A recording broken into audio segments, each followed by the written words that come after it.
फलाने तुम रूस से ये नहीं खरीदोगे, तुम रूस से वो नहीं खरीदोगे, रूस से व्यापार नहीं करोगे, बिजनेस किया तो पेनल्टी लगाऊंगा, पर मैं अमेरिका हूं, अंडे खरीदने रूस जाऊंगा और सुर्खियों में आऊंगा कि अमेरिका 32 सालों बाद रूस से अंडे अपने देश मंगा रहा है। इससे पहले ऐसा 1992 में हुआ था और यह कहानी मनगढ़ंत नहीं है।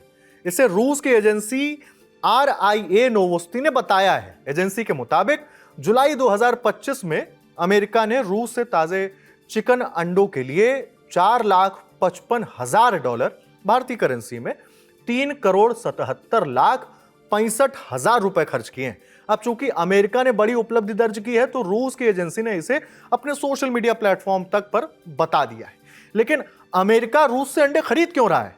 वजह है अमेरिका में अंडों की कमी और इसकी वजह से 7वें आसमान पर पहुंची कीमत। द इकोनॉमिक टाइम्स की रिपोर्ट के मुताबिक 2025 की शुरुआत में अमेरिका में एवियन फ्लू फैल गया था। इससे यूएस में चिकन और अंडों के स्टॉक पर बुरा असर पड़ा। पर यह एवियन फ्लू है क्या जिसने अमेरिका के सामने ऐसी नौबत ला दी? वैसे ये एक बर्ड फ्लू है। ये एक इन्फ्लुएंजा ए वायरस होता है जो मुख्य रूप से पक्षियों को संक्रमित करता है। इसी एवियन फ्लू का प्रकोप अमेरिका पर पड़ा जिससे अंडों की कमी हो गई। CNN की रिपोर्ट के मुताबिक जनवरी 2025 में हालत ऐसी हो गई कि कई स्टोर्स ने अंडों की खरीद पर लिमिट लगा दी। फरवरी में 1 दर्जन अंडों की कीमत $7 पहुंच गई, माने 12 अंडे लगभग 600 रुपए के। कुछ महीने गुजरे तो थोड़ी राहत मिली, पर फ्लू के पहले वाले लेवल पर स्थिति नहीं पहुंच पाई। रिपोर्ट के मुताबिक जुलाई में अमेरिका में अंडों की कीमत पिछले साल से 16.4% ज्यादा थी।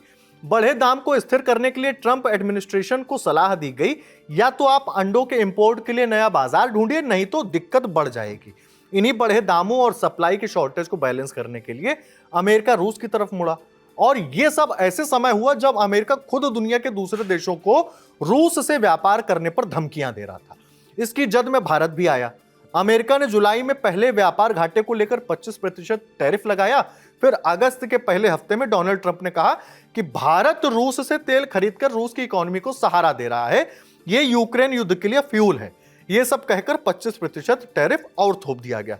तो इस तरह भारत पर अब 50% टैरिफ लगा हुआ है।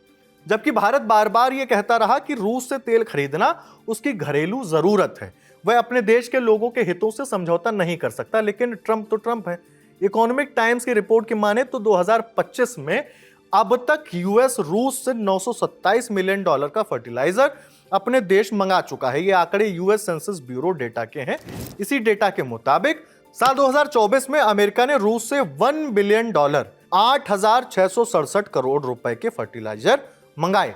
साल 2024 में ही अमेरिका ने रूस से $624 मिलियन यानी 5,397 करोड़ रुपए के दूसरे सामान इंपोर्ट किए। जून 2025 में अमेरिका ने रूस से $755 मिलियन यानी 6,659 करोड़ रुपए के यूरेनियम और प्लूटोनियम मंगाए थे। अब रूस को लेकर अमेरिका के बिदकने की वजह जाती है साल 2022 में। रूस के यूक्रेन पर अटैक के बाद से अमेरिका ने रूस पर कई सख्त आर्थिक और व्यापारिक प्रतिबंध लगा दिए। इसमें रूस के केंद्रीय बैंक के अरबों डॉलर फ्रीज करना, प्रमुख रूसी बैंकों को स्विफ्ट सिस्टम से बाहर करना, ऊर्जा क्षेत्र में निवेश पर रोक जैसे प्रतिबंध शामिल हैं। इसके अलावा अमेरिका ने रूस से तेल, गैस, कोयला, समुद्री उत्पाद और हीरे जैसी चीजों के आयात पर भी रोक लगा रखी है। हालांकि ट्रंप और पुतिन की अलास्का में बैठक हुई जिसमें दोनों नेताओं ने आर्थिक सहयोग की संभावनाओं पर चर्चा की। कुछ वक्त बाद चीन के तियानजिन में SCO शिखर सम्मेलन हुआ और प्रधानमंत्री मोदी, रूस के राष्ट्रपति व्लादिमीर पुतिन की चीन के राष्ट्रपति शी जिनपिंग के साथ तस्वीरें आई तो ट्रंप को बहुत बुरा लगा, धक्का लगा। पर लोग कह रहे हैं कि ट्रंप कतई मूडी आदमी है जो खुद लकीर खींचते हैं, मिटाते हैं, फिर खींचते हैं और उन लकीरों के सबसे बेहतर होने का गुमान पाल लेते हैं। आप बताइए डोनाल्ड ट्रंप पर अपनी राय। यह खबर आपके लिए लिखी है हमारी साथी जागृति ने। नमस्ते।